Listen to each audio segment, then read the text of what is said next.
Well, good morning, ladies and gentlemen, and welcome to AusCERT. As you see there on your screen, the 16th Annual AusCERT Cybersecurity Conference. My name's Adam Spencer. Really excited to be your MC again for this wonderful celebration of all things cybersecurity. We've got a couple of amazing days lined up for you. I want to start by acknowledging the traditional owners of the land upon which we meet today, the Kombumerri people, and thank them for their custodianship of this land. I'm really excited to be here. Not the first time I've done AusCERT, about 6th, 7th, 8th, 9th, some integer n where n is less than 16. Time that hello, tough crowd, move on. That I've been here, and I love this celebration, this community, and this great sense of friendship that's in the room. I do know that many of you here would be here with a couple of partners, a couple of associates. There's a pretty good chance that if you know anyone in the room quite well, you're probably sitting next to that person. At the same time, with all of you, there'll be a group of people in the room who you have absolutely no idea who they are. So what we're going to do right now is I'm going to get everyone to stand up. Everyone's going to stand up right now. Everyone just stand up for a second. I'm about to count to 3. When I hit the number 3, you're going to spin around 360 degrees, and the first person you lock eyes with and think, I've got no bloody idea who you are, you're going to extend the AusCERT hand of friendship, shake hands, and then introduce yourself. Explain who you are and how you fit into this magic couple of days. 1, 2, 3, spin around, find someone you don't know, shake hands. Who are you? How do you fit in?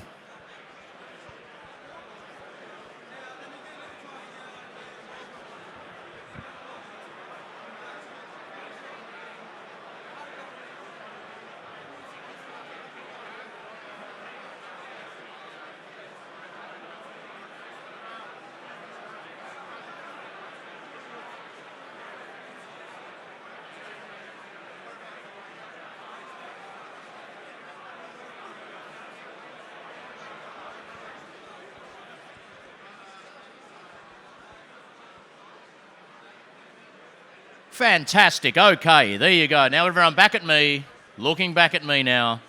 Everyone back to me. Excellent stuff. Let me run through a couple of items of housekeeping before we kick off our speakers for the morning. In the unlikely event of an emergency here at the resort, there'll be a public address announcement in conjunction with an evacuation tone. Just follow the instructions of the well-trained staff, and we move to Acacia Avenue, just on the southern side of the hotel if we do have to evacuate. Bathrooms, exit the room, left and left. Again, you'll see the signs on the walls. Phones, obviously we're all connected, we're all very digital. Please have them on silent out of respect for our speakers. Of course, this is a non-smoking venue here in the hall. This hall is non-smoking. Just outside in the registration area and the display area is non-smoking. Downstairs in the foyer and the restaurant area, that's non-smoking. Immediately outside the hotel resort there is non-smoking, as is around the pool. That's also a non-smoking area. The street just out the front of the resort here is non-smoking. Look, if you want to have a cigarette, the best thing to do is get up from your chair, walk out through that door at the back, turn left, left again, get to the stairs, go down the stairs, walk through the foyer of the hotel, immediately out the front of the hotel, go across onto the main street there, turn to the left, hail a cab, get in the cab, go to the Gold Coast Airport, go to the international section of the airport, buy yourself a ticket to Bali, and once you get to Denpasar Airport, go absolutely crazy, okay? That's the best way to have a cigarette over the next couple of days. You've got the, I presume everyone has the mobile app. You should have the mobile app. It's AusCERT2017. If you don't, I'm sure you're all connected to that already, but there's a few of you who aren't. Get onto that app right now. It's the best way to ask questions of the presenters, rate the presentations, check in at the booths using the passport to win prizes and the like. The merchandise stand is open during the catering breaks of the conference. That's where you go to get your very stylish AusCERT t-shirt and conference bag. The lockpicking village, if this is your first AusCERT, it's one of the highlights of AusCERT. The lockpicking and Lego booths are both down the end of the corridor. That way, in the interactive zone, pick up your lock-picking kit and practice lock and USB. The hashtag for all your different social media is AusCERT2017. So use that on Twitter, on Instagram, Snapchat, Tinder, whatever you're into. Get AusCERT2017 out there and spread the message. The gala dinner tonight, which absolutely goes off each year, is absolutely booked out as always. So if you have realised now you can't go to the gala dinner and you have booked in, please go to the registration desk and unbook yourself, because there is a wait list of people. If you'd still like to go and let them know at the registration desk. If we will squeeze you in at all, we will do that. Now, to our first speakers to welcome us officially on behalf of AusCERT. Look, if there's one thing that we've learned, I think, around the world in the last 18 months or so, is executive power can be quite a fickle mistress, elusive to obtain, and then once obtained, even more difficult to keep. Look at the United Kingdom, for example, where David Cameron was wiped out in the Brexit vote and had to resign the Prime Ministership. In Australia, Malcolm Turnbull, of course, bet it all on a double dissolution election, scrapped back in by the skin of his preferences. And in the US, they were given the choice between a megalomaniacal billionaire narcissist and Donald Trump. And we all saw what happened there. So how are we? How happy are we here at AusCERT to know that amid the turmoil that engulfs us worldwide, we can go to sleep at night safe and calm in the warm, reassuring bosom of this dynamic leadership duo. Strong, stable, just a little bit sexy. Please welcome David Stockdale and Mike Holm from AusCERT to the stage, ladies and gentlemen. Give them a big round of applause.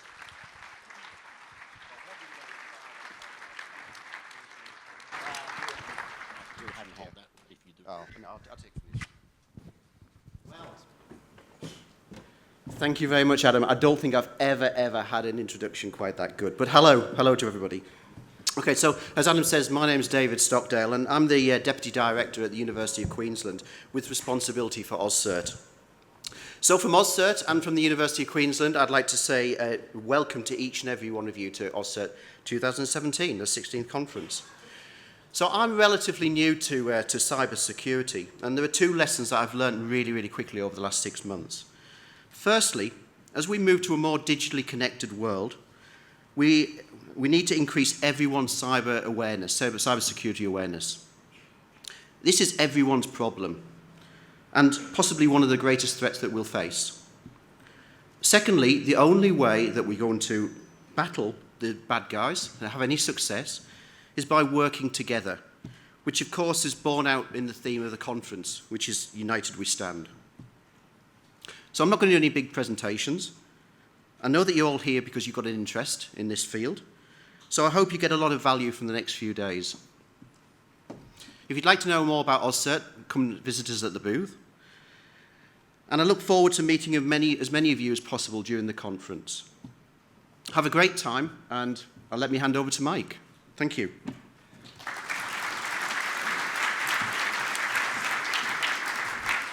Right, well, thank you everyone for coming along and welcome. It's really good to see you all here. We've actually got about 700, which is, I believe, close to the capacity of the venue, so that's wonderful. There's people from 9 different countries, and we've got about 360 of you are actually AusCERT members, so that's wonderful.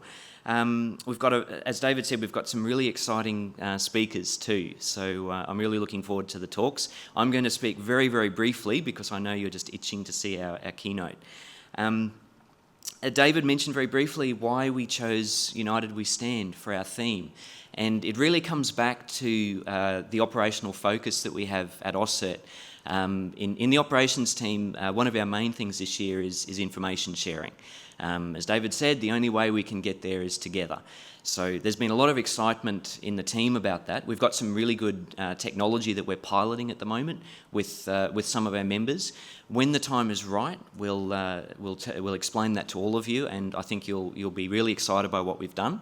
The events team at AusCERT sort of picked up on that excitement, and they sort of wanted to share the cyber love. So with information sharing and everyone working together in the community, we just decided United We Stand was the best way to articulate that.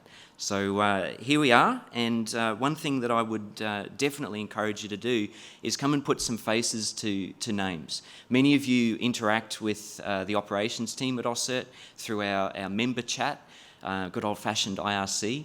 Some of you prefer email, telephone, but either way, it's just, at the end of the day, it's just text. So please come and put a visual to the names that you know so well. Very easy to spot. We all have these wonderful blue Smurf shirts. So come and find us at the stand. Our stand's just over here in the exhibition hall. Speaking of the exhibition hall, while you're out there, please chat to some colleagues, visit our wonderful sponsor overlords who make this brilliant event possible. Make some new cyber friends, maybe join an industry initiative. We have out here in the exhibition hall, we have ASA represented. You'll find our branch chapter for Brisbane, Mandy Turner, out at the stand. So I'd encourage you to support ASA. Now we've, at AusCERT, we've also supported CERT Australia as the national CERT for a number of years now, and their responsibility, of course, with critical infrastructure. But this year we're actually really excited to have the ACSC represented here with the IRAP program. It's down the far end of the hall. As you've already heard, there's some of your old favourites here as well. We've got the Career Cafe and the Lego Pit. So I think we have a wonderful event ahead of you, and I think the best thing for me to do is to hand over to the people that really know how to entertain, one of them being Adam. So thank you very much and welcome. Thank you very much, Mike. Thanks, guys. Okay, let's move now to our opening keynote. One of our speakers will be familiar to you if you were at AusCERT last year or as a tutorial a couple of days ago. I could do the whole bio, mention the whole phone freak scene, founder of Hack5 and all that. All I need to say is he is the defending champion of the prestigious AusCERT Speed Debate Extravaganza, which will be on again tomorrow afternoon to round out the conference. And he's brought a special friend with him, podcasting legend and Hack5 guru Shannon Morse, joined by Darren Kitchen. Please give Darren and Shannon a big round of applause. They're here to talk about exploiting the universal attack vector.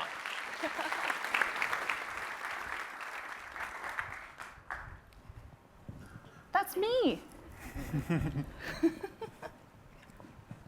I'm recording for my own vlogs while I'm doing this. So first off, I wanted to ask, who out here went to the whiskey tasting last night? Oh, I see a lot of hands, wow.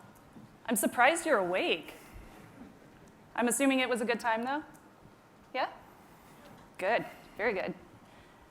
So first off, I want to say thank you so much to AusCERT2017 for having us down here. This is amazing. It's also my first time down in Australia. So I just want to say it's great to be in Down Under. Am I doing this right? That's how you do it, right? So today we decided that we wanted to have some fun. We decided that we wanted to perform an attack that takes advantage of the root of security, which of course is trust. And everybody loves trust. Another thing that we all love, and we wanted to take advantage of, is convenience, because everyone loves convenience. We also wanted to do an attack that takes advantage of that fundamental nature of the human's relationship with technology. So, of course, given that this is the first keynote of the day, we wanted to have some fun. So we aren't dropping any 0 days, but what we are dropping are lots and lots of USB flash drives. I've never gotten to do that before. It was awesome. So much fun. So, we're also going to be dropping a takeaway as well for everybody who is here and everybody that will see this online as well, that hopefully you can use for your future security engagements, and also will hopefully bring in some money for the IT field from your CEOs. But in traditional Hack5 fashion, I will say that what we're going to be doing here, yeah, it's pen testing, yeah, it's InfoSec, but us, we're hackers in the old school sense, so we got into a little bit of mischief, little hijinks. We're keeping it fun, but hopefully it's something that you can take away and use to not only just teach some unsuspecting targets why plugging in random USB drives isn't the best idea, but also so you can take this takeaway back to your organization and use it for your own security awareness training. And like Shannon said, maybe get some funding along the way. Yay, fun! I mean, I have to say, though, if you saw that, you would not pick that up, right? Right? Exactly. You would not let somebody else plug that into your computer, right? I would hope not. Quick question, just to kind of gauge the audience. I remember you guys from last year, but I kind of I want Shannon to know that she's among friends. Just from your own personal experience, can you tell me about how long does it typically take you to walk in and rob a bank? I know. I used to work at a bank. I should have mentioned that, huh? I recently went to Beirut, Lebanon with Jason Street to find out. And I'll show you that right here.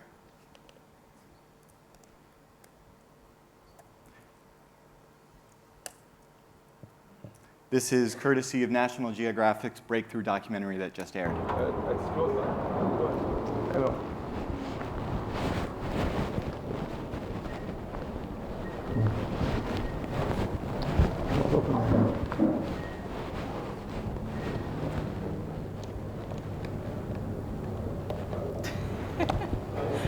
help but laugh. It's so good.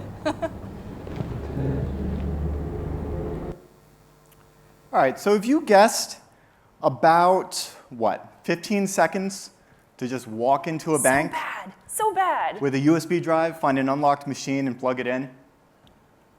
How is that possible, right? We're going to get into the attack and all of that, but it helps me to introduce the world's most lethal cyber villain. If you're here last year, you may be familiar, in fact, with the world's most lethal cyber villain. Yes, I'm talking about Grandma. She is awesome. She bakes amazing cookies. It's true. She's wondering why you're not calling more often. And she is my stand-in for the industry's need for user-friendly. She's also elite hacksaw, and she may be potentially responsible for Stuxnet, the world's first known cyber weapon, right? Used USB for its propagation against Iranian centrifuges, which enrich uranium, the stuff that goes boom. And don't get me wrong, I'm not saying that Grandma's nefarious, but in the 90s, the PC boom, when all of these standards were taking place that we all take for granted now, everything needed to be user-friendly, and as such, to be convenient, a lot of hard-coded trusts were put in. And those same trusts get passed on to the user. And it could turn an unsuspecting target into a victim when plug and play turns into plug and pwn. Huh? Does that sound cool, Shannon? No, you don't. Honestly. You would sound cool if you said it right. It's own. All right. It's not pwn. Well, it's all about the man-machine trust relationship. It's a relationship that can so easily be exploited through, well, the ubiquity of not just USB ports, but really the whole physical attack surface, right? It's all literally built. I/O is built on that trust relationship. And if you're crafty, if you're sneaky, if you get physical access to one of these ports, for just 10 seconds, you can go from plug to pwn and know you have a successful attack by something as easy as a green LED. Well, it could also be a purple LED too. I mean, it's easy enough. But seriously though, not us. We are information security professionals. We are influencers in this industry. So, of course, we would not fall for these kind of attacks. I mean, sure, of course, we laugh and we cry whenever our colleagues get totally owned by these kind of things, and again, it's owned. I mean, we would seriously facepalm if these kind of things happen to our colleagues. But again, and I love Star Trek. I mean, how could you not? TNG, man, it's the best. But seriously, we are not going to be the ones that fall for these, right? Right? Well, in this talk, we're going to be talking about this important vulnerability, as it were, that this attack vector that happens to be the de facto way that humans interface with computers and technology, and see how effective it really is. See what other researchers have found, and do a little experiment of our own. And take a look at some of the mitigation techniques out there. Like I said, leave you guys with a little gift, a payload you can use on your own internal security awareness engagements. But first off, we should probably introduce what we do. Usually we say, I'm Darren Kitchen. and I'm Shannon Morse, and this is your weekly dose of Technolust. Welcome to this episode of Hack 5. At least that's what we usually say on our weekly podcast called Hack 5. It's been influencing the security industry with really fun technological tutorials that have been bringing people into their careers since 16, 17 years ago. So we've been going for a little while. I think one of my personal best things, one of my favorite things is when everybody out here, or several of you, have come up and told me personally that you have really enjoyed the show since you were kids, and now you have a profession, a career in the security industry, and that means so much to us. And in addition to making fun podcasts, we've also been developing an arsenal of penetration testing equipment with funny names like Pineapple and Duck and Turtle and Bunny. They're so cute. Also, cute is very important. Yes. I started as a phone freak in the 90s where we didn't have cute little pineapples and ducks and turtles. We had different colored boxes. We had beige boxes and blue boxes and red boxes, all so that we could take advantage of inherent trusts that were built into the phone system and get some free long distance, dial those really good BBSs.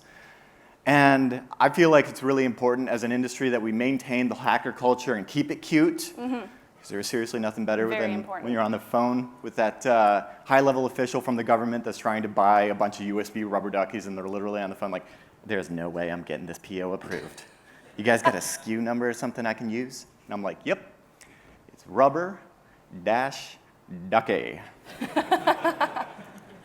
All right, but enough about us. We should probably talk about the dangers of ubiquity. Specifically, USB flash drives. Everybody loves them. They're stable, they're reliable, they're really inexpensive, they're easy to use, and they're readily available. Seriously, you can find them everywhere. As we have seen for the past several years, pricing has exponentially decreased as storage space has gone up. I'm sure you remember how 128 gig flash drives back in 2013 were twice the price of what they are now. So price has gone down quite a bit. In fact, according to the Global Industry Analysts, Inc., we should expect to have 556.2 million units of USB flash drives shipped worldwide annually by 2020. Annually. It's a lot of flash drives. And of course, that's because of things like speed and cost and reliability, everything that consumers love. Computers love them too. As you can see, they're simply just plug and play. And they're cross-compatible. You can use them with Linux and Mac and Windows. And they're fast enough for a consumer to be relatively happy. Even with this new thing called #DongleLife, I'm sure you're all familiar with Dongle Life. I know I am. Personal devices have become, even this example right here, it's small and thin, it's portable, it's light, and there's barely any ports on it. USB drives, they still work. You can find them at trade shows, events, conventions. I wonder if anybody was handing out flash drives at this convention. Be careful. Open them. Just make sure. Just check. You can see them at checkout lines at convenience stores, and even as a handy little add-on item whenever you're checking out online, whenever you're shopping for your family and friends during the holidays. They're available all over the world because of something that we all love, which is consumption. Oh yes. So they still have a cultural significance. And because of that, we can also theorize that there's still a problem as well. At least that's what I think. If you ask the Ponemon Institute about USB drive security, you'll quickly find the top 10 USB drive security best practices.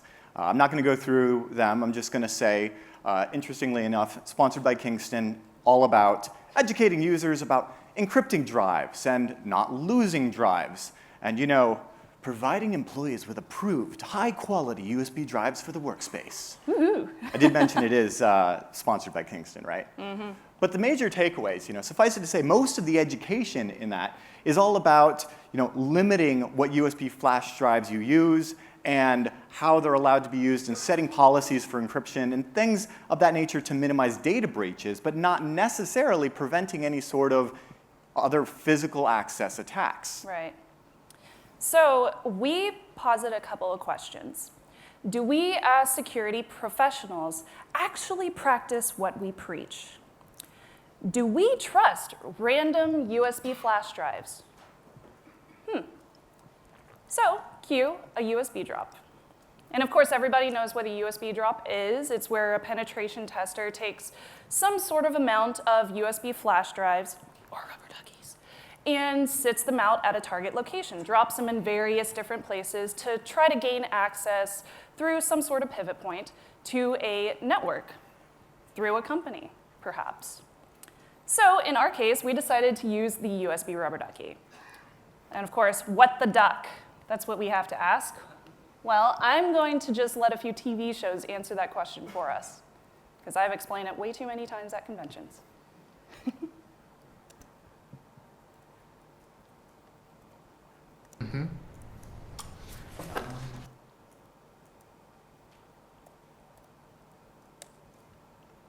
There it is. Okay, this is a rubber ducky. All else fails. You find an FBI laptop anywhere on the floor. They're usually Panasonic Toughbooks. Plug this guy in. Wait 15 seconds, then yank it, okay? Thanks to a tool called Mimikatz, it'll pull all cache passwords and domain info in and save them on this. Won't give us everything, but might help lead us somewhere. Just a backup plan. Okay, let's Let's try again. That's Darren. Khalil, where are the two rubber duckies from Vegas? There's a couple of rubber duckies Okay, here if cool. you want to use them. No, you had two that were already set up, so it's like, Yeah, those are set up too. I don't remember what payloads they're running though. okay, I will definitely test those. I have no problem putting it into my computer. Right? Just, What is the worst that could happen? just unplug it if it starts doing anything really nefarious. Yeah. Oh, it's just hello world. See, I like that. Basically, the rubber ducky is the keyboard. I can't type, 35,000 words a second. This can. So when it plugs in, it goes and says, I'm a keyboard and I'm typing. It can literally open up Notepad and instead of saying hello world, write the program, the Trojan or the malware. Write it, save it, execute it, and then go. All done inhumanly fast because it's already pre-recorded on the chip. Ram, you all right? What's wrong? Everything? This one's my favorite. Everything's wrong. Sir, I did as you ordered so funny. and isolated all the malicious code or remnants of it buried deep in our operating system. At first I was confused. Our firewall And then I should was have bounced it. petrified. Then I realized the only way we could have been breached was through social engineering or physical access with a rubber ducky. A what? Keystroke injection attack platform disguised so as a bad. thumb drive. It would bypass all standard countermeasures by emulating a plug-in keyboard, reprogramming our host computer as if the hacker was manually typing in the code. Still, the culprit would have to plug in the thumb drive. Yes, someone had to dupe an FBI employee with level 4 clearance. I spent the last 18 hours collating logins with the first appearance of the malicious code in order to figure out who got punked So good. so we could interview the employee and nail that hacker. And it was you. Okay, no spoilers. No! Seriously, I love that. He was basically like reading the website. He was reading our Wikipedia entry. It's fantastic. I have to say though, bragging rights, I mean, that's so cool. The USB rubber ducky was on TV. That's awesome. So anyway, let's get into it. That was the USB rubber ducky. We're taking advantage of first that machine to human trust. And there's many different trust factors. This first one, machine to human. So this is where you get that violation of trust that machines have in humans whenever we use devices called HIDs, which are human interface devices. And in this case, the USB rubber ducky is taking advantage of a USB keyboard. Now there is, in computers, this super hard-coded trust in any kind of keyboard input. Computers automatically think, oh, it must be a human. It's fine. Yeah, it's totally fine. Yeah, they're not going to rise up or anything. No, of course not. Because humans are good. Humans are good people. Yeah, please don't kill us, okay? Please don't kill us, computers. So computers respect that relationship. They accept any kind of unauthenticated keystrokes that come their way without question because they automatically think it's a human. Humans can't do any bad. We're also going to violate that human-to-human trust, what hackers like to call social engineering, right? I just like to call it manipulating and lying to get what you want. But either way, it's that skill that we learned as kids Yep. to manipulate our parents, It's like a hard-coded human attack. I don't know about you guys, but when I was growing up, the trick was you would first go and ask Dad, right? That way, if he said no, you could just real quick run over and ask Mom. And as long as you got to them before they had a chance to sync up, you were golden. Yep. Which in InfoSec is also known as a race condition. And then the third one that we have is human-to-machine trust. The ducky looks like a keyboard, so the computer doesn't ask, is that really a keyboard or is it a rubber ducky? It doesn't know the difference. It just accepts it no matter what because it wants to give consumers that convenience. And convenience means that the consumer or the computer obviously is going to know best, right? Well, we humans are going to trust those machines. We don't necessarily want to ask or give the time to ask. There's not going to be a program on the USB rubber ducky, or the flash drive in this case, or a keyboard, that runs unless I tell it to. So we accept it. We trust those machines. We also aren't going to ask, the computer doesn't know a human interface device from a USB rubber ducky. It's going to automatically assume that everything is okay. So we trust the computer.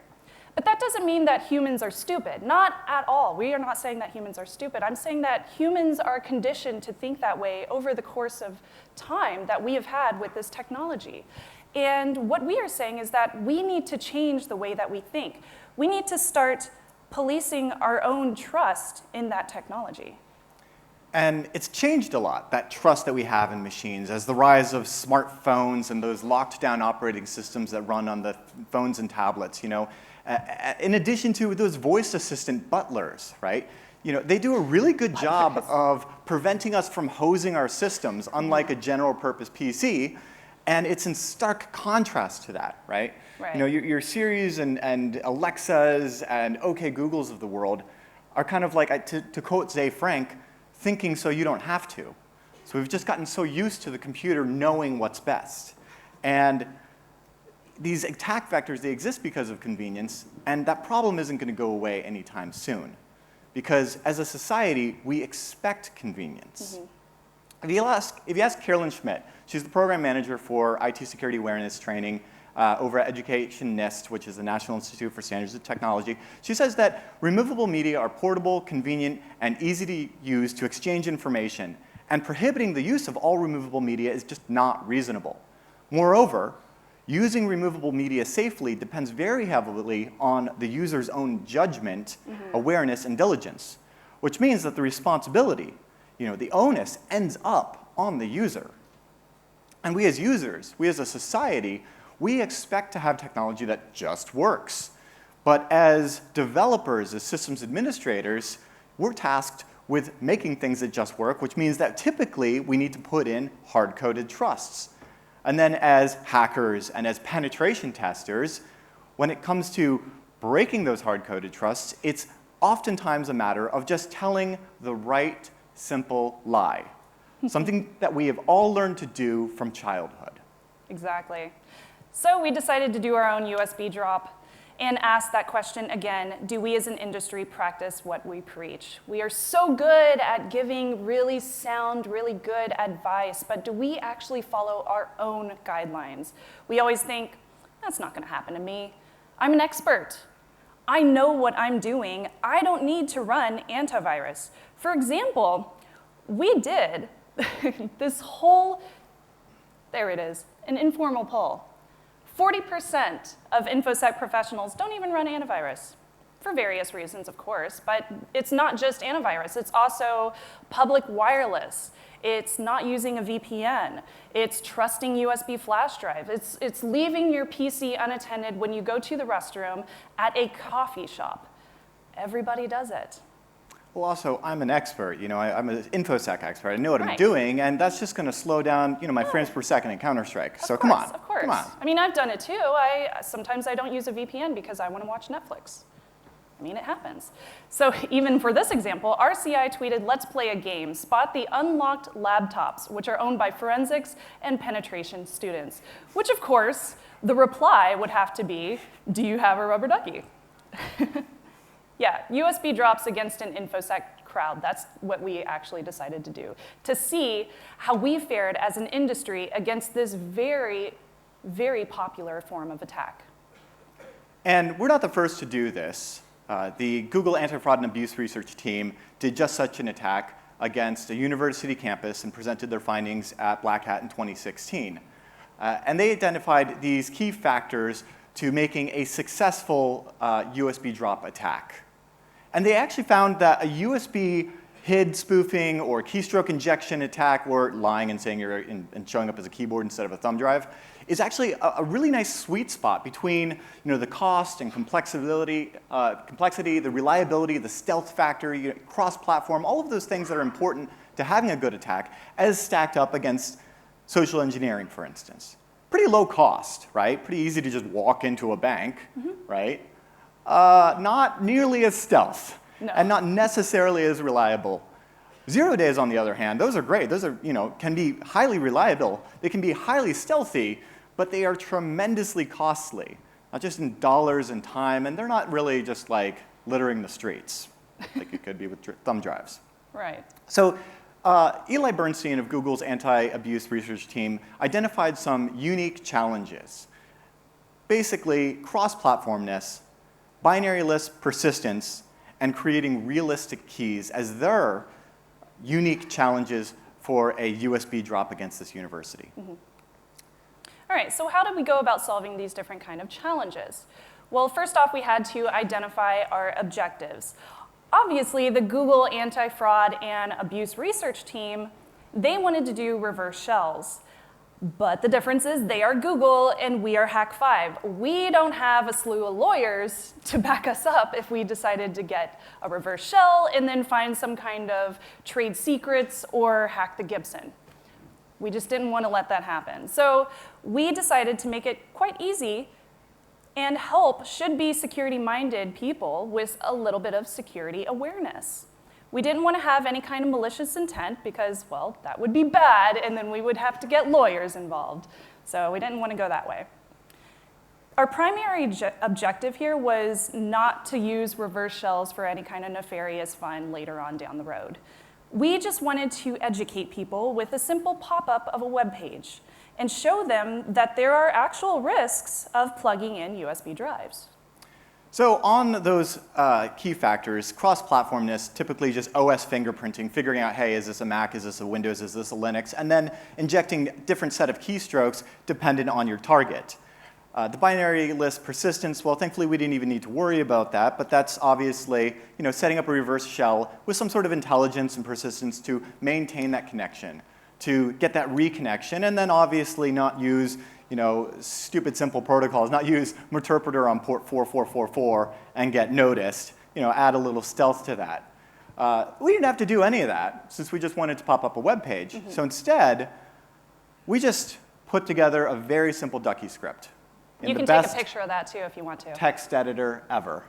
And this ducky script, it's really simple. It's cross-platform without having to identify the operating system because we're just sending the keystrokes that'll work against, well, let's say we just identified the 3 major operating systems we were concerned about. So Windows, everything since Windows 98, I guess it would have to be SE to have USB support. OS 10, as well as, well, if you're running Linux, we just said Unity. So Alt F2 for Unity, Command Space for Mac, and Windows key R for Windows. And then we just type a URL and hit enter. And of course, for convenience, it's just going to pop up the default browser and take them to a web page. So of course, we had to set up a web page. So we threw together a little bit of PHP that just very simply grabs the browser information and the little IP information. Nothing nefarious, just to determine the operating system and just to get an idea of the geolocation, right? And then the rest of it is just a bunch of meta stuff in JavaScript to do a forwarder to take them on to some good advice. Where do you guys find good advice? I don't know. CERT. Oh. So I took them to the US CERT, which has a nice security bulletin tip on USB drive security, which states, don't plug them in. Just don't do it. If you find one, take it to the proper authorities. Take them to your systems administrator. Right. So that covers binary list persistence and cross-platform. But we also needed to make sure it was realistic. Yes. Because it's important that your hardware is realistic. It's very unlikely that somebody's just going to pick one of these up off the street and then plug it into their computers, right? But one of these, oh, that's trustworthy. Yeah, that's in a plastic case. Right, and obviously you can't 3D print a plastic case, yeah? Yeah, no. So realistic looking drive, yeah, we did that already. A USB automation tool that you created way back in the day in 2006. It was called the USB Switchblade. That one was based off-the-shelf flash drives that looked exactly like this one, a SanDisk. It looked like a drive because, well, it was one. So then after that, Darren created the USB Rubber Ducky a few years later, which was the next level of keystroke injection tools. And this one was supposed to be a turnkey solution for penetration testers, something that you could easily bring anywhere because it looks so generic. I mean, no hacker device that looks like a USB Rubber Ducky is going to draw suspicion, generally. But of course, if it looks like a thumb drive and it smells like a thumb drive and it tastes like a thumb drive, don't put that in your mouth. Then it must be a thumb drive, right?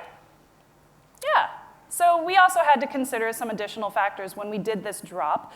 First off, where would we put these drops? Where would we choose to drop the USB flash drives? Of course, that's a very important factor. Second off, we have social engineering. We're going into this target-rich environment, so what do we do when we're there? We decided to go against everybody with distracting and redirecting their attention while we drop the USB flash drives. And third is complexity of the payload, which Darren already mentioned. He wanted to keep it short and sweet, just launching a URL. That's it. And of course, number 4 would be make sure that it's reliable. So we had to make sure that we had less graphical user interface elements changing throughout time and conservative delays to account for any kind of slower machines, because not everybody has a quick machine made in 2017, for example. Also on the front of reliability, we needed to spoof an Apple aluminum keyboard, because OS X is going to complain if you're not using Apple's own products. And that's, well, spoofing, that's just as easy as spoofing a keyboard. There's a VID and a PID associated with every USB device, a vendor ID and a product ID. And those are just 8 characters that you send down the bus, and there will be that inherent trust, just as there is inherent trust to those unauthentic keystrokes. And the result is a payload that's highly reliable, that will work against most computers, and will happen in an instant faster than you have a chance, reasonably, to unplug it and prevent it from doing its bidding. So we should discuss the attack. Or maybe we should show them. Let's do that.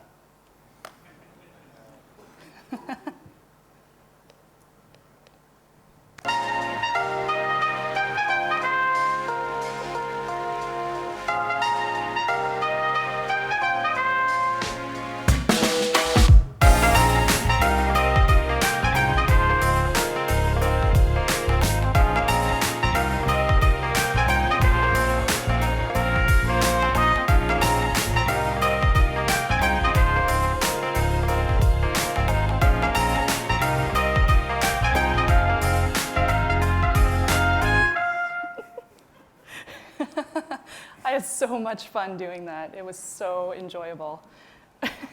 So obviously, as you can tell, that was RSA 2017, which takes place in San Francisco in February of every year. This conference has about 43,000 professionals that attend, with 550 different brand name companies that have booths on the show floor. There's tons of different people that attend, and all of them are information security professionals. They might be chief officers from different brands. They might be analysts, press, and PR, but all of them are working in some kind of InfoSec genre in one way or another. So all of them have an idea of how to secure themselves. So we took 100 duckies to the RSA conference, and we decided to kind of figure out how many would be picked up and plugged in. That's pretty much all we wanted to know. Now, we could not determine who and where they picked them up, and we could track how many were picked up, when, and where they ended up, wherever that might be in the world. So then we had to consider some drop locations. That was one of my favorites. So we did swag bowls, of course. That was an excellent place to put different USB rubber duckies. Candy bowls were very popular at the convention. We found one that had little chip clips that you put on your bags of chips. And I put 2 or 3 drives in there, checked back later, just walked by, and they were all gone. Somebody picked up the flash drives. It was great.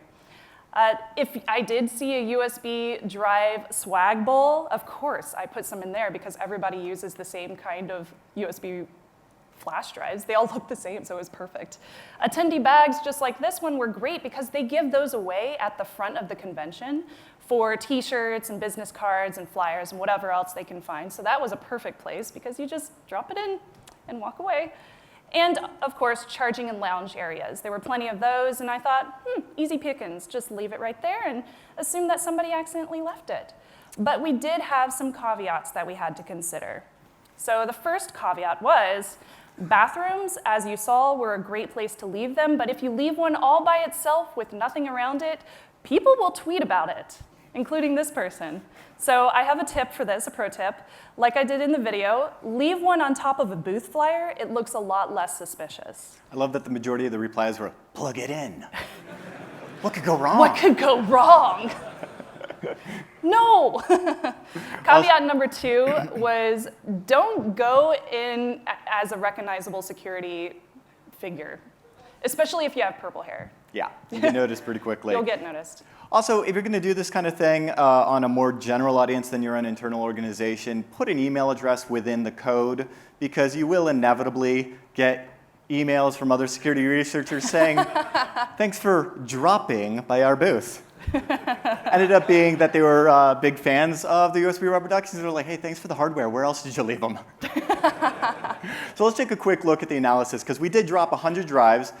And this is what we found. We ended up with 162 unique executions from 62 different unique IP addresses that ended up in about 5 different nations over the course of 65 days, right? That's so insane. I love that even up until like, April, these were still being plugged in.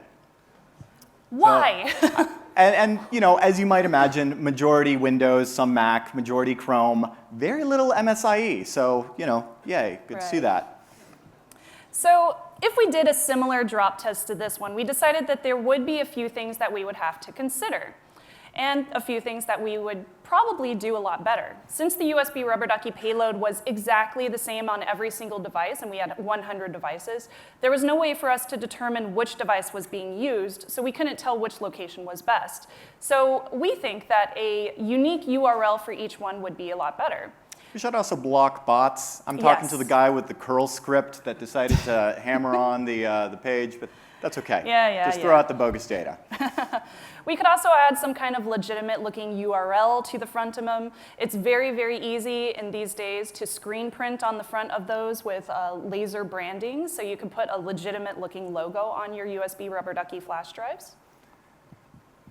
And so I would say overall this is a pretty successful security awareness engagement, considering 62 unique executions out of 100 drives dropped. That's so bad. It's so awesome. I don't know. It tickles me pink.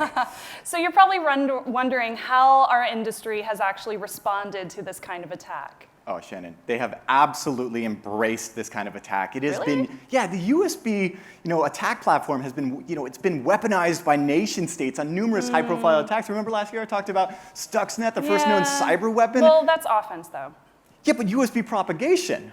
Oh, okay, how about Cottonmouth from the NSA? Since the Snowden leaks and we got the ANT catalog, we could tell, dude, that thing is used for infiltration and exfiltration. Cool. Over covert wireless channels. That's also offense. Yeah, but covert wireless channels. And it's great, but it's offense. Okay, well, they're also charging $1 million for a few of them, so we're not charging enough for these things. Apparently. Okay, how about the recent Vault 7 drops on WikiLeaks? I'm quoting the CIA here.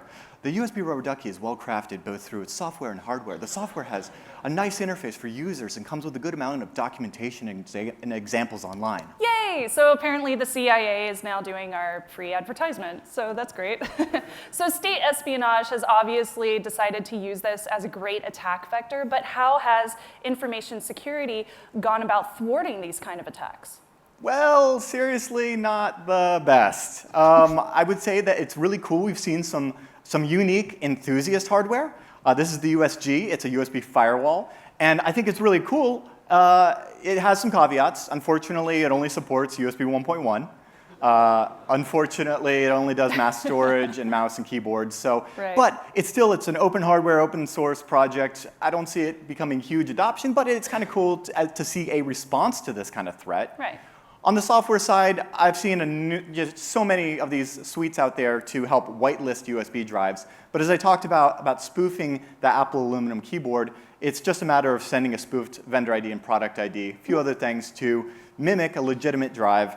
And again, that's just telling the right lie. So we're going to go ahead and give you guys this payload so you can use it on your own internal security awareness engagements. As well as this website we set up and the slides and the talk. Actually, don't use our website, but host it yourself, obviously. It's just PHP. So that'll be at hack5.org/USB drop after this talk. I'm going to make sure it's actually there after the talk. I'm the one that manages this guy. So if you think this is scary, consider something else. We just have been talking about the human interface device potential of the USB attack vector using a USB rubber ducky. But think about the Bash Bunny. That's our newest product out here. And of course, we're not standing up here just to advertise this, but to make you think about the possibilities in the future. The Bash Bunny doesn't just emulate a keyboard, but also serial. It emulates storage and a driverless network adapter. So if you're thinking, I'm safe because I have an air-gapped Windows 7 or XP box, it's totally safe from WannaCry, just imagine if you have a USB stick like the Bash Bunny that the victim computer is inherently going to trust as an authoritative network, obtain an IP address, expose its SMB protocol, yeah, you're owned. That's all you have to do. So, we give you some takeaway thoughts. First off, if we as information security professionals cannot be trusted to follow flash drive security best practices and protocols, how are we going to expect our own users to follow this as well? I mean, look at RSA conference, 62 unique IPs. Yeah, but that wouldn't happen here at AusCERT, Of course not, no. Are the safeguards that we are implementing to protect our organizations, are they based on technology or policy, or both? And are we giving humans too much credit and responsibility when it comes to the security of our systems? Consider those. When you really get down to it, securing systems is about ensuring trust, and exploiting systems is about breaking trust. And in the case of these USB flash drives, this USB drop example, we're taking advantage of the trade-off between convenience and security, and we're putting that trust into humans. The responsibility is on the human to identify the hardware and make sure what they're plugging in isn't lying and actually being a keyboard. I mean, hacking, after all, is all about trust. And as in life, trust takes time to build and to rebuild. And trust can easily be washed away in an instant. Mm-hmm. So we as an industry need to think about where we're putting our trust in our security systems. We've gotten really good at building very secure machine-to-machine mechanisms, right? But it's those endpoints where the machines meet the humans that we need to start asking the questions, where are we putting our trust? Well, I can tell you where I'm putting my trust. I'm trusting my Technolist. Thanks, Thank you guys. so much.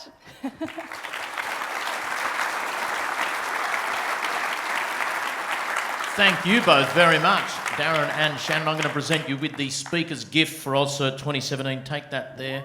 Oh, there, thank you. And one for you, Darren.